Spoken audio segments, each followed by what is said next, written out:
Let's talk about how to get clicks without using clickbaiting phrases. You get them in your mailbox and you even see them used on major news websites. Hyperbolic headlines and titles seem to have become the norm, but most people express displeasure about it, and due to the high usage these types of headlines are getting, people are starting to become blind to them. Thankfully, you can get clicks without using clickbaiting phrases.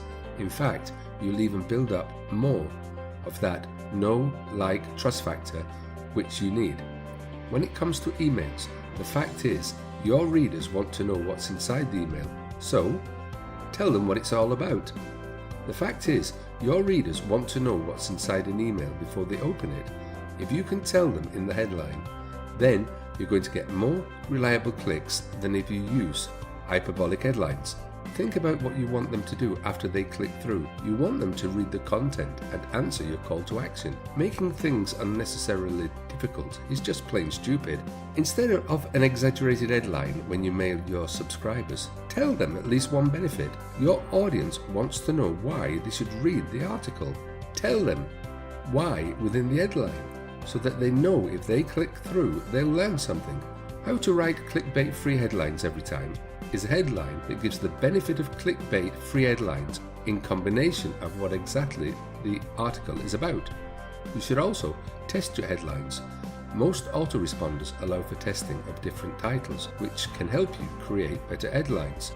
Split up your list and use one headline for one side of your list and the other for the other side, but send them out at the same time. Send the most opened headline to those who did not open from either list.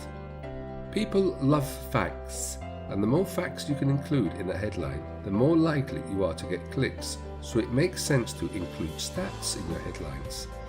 Stats aren't manipulative either, they're based on fact and mean something. For example, 29% of marketers love this software is a great headline if you want marketers to click. The key is to truly give them the rest of the information within the article too. It can pay to optimize for keywords. Anytime you can use keywords in the first 3 words of your title, do so. There isn't anything manipulative about that, because you have to have a way for your audience to find your content so that you can help them.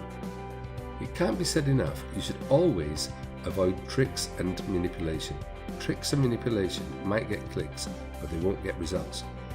If you're after results, buys, conversions and sales, don't trick your audience. Respect them enough to be honest. You should always speak directly to the reader. When you write a headline or any content for your audience, try to write to an audience of one. Use personal pronouns like you in your titles and in your content, and you'll connect better with them without even trying. Headlines are central to getting more eyes on your content, but you don't want to be manipulative to the point that you're misleading people. Just think of how you feel when it happens to you, and then think about how your audience will feel if you do the same to them.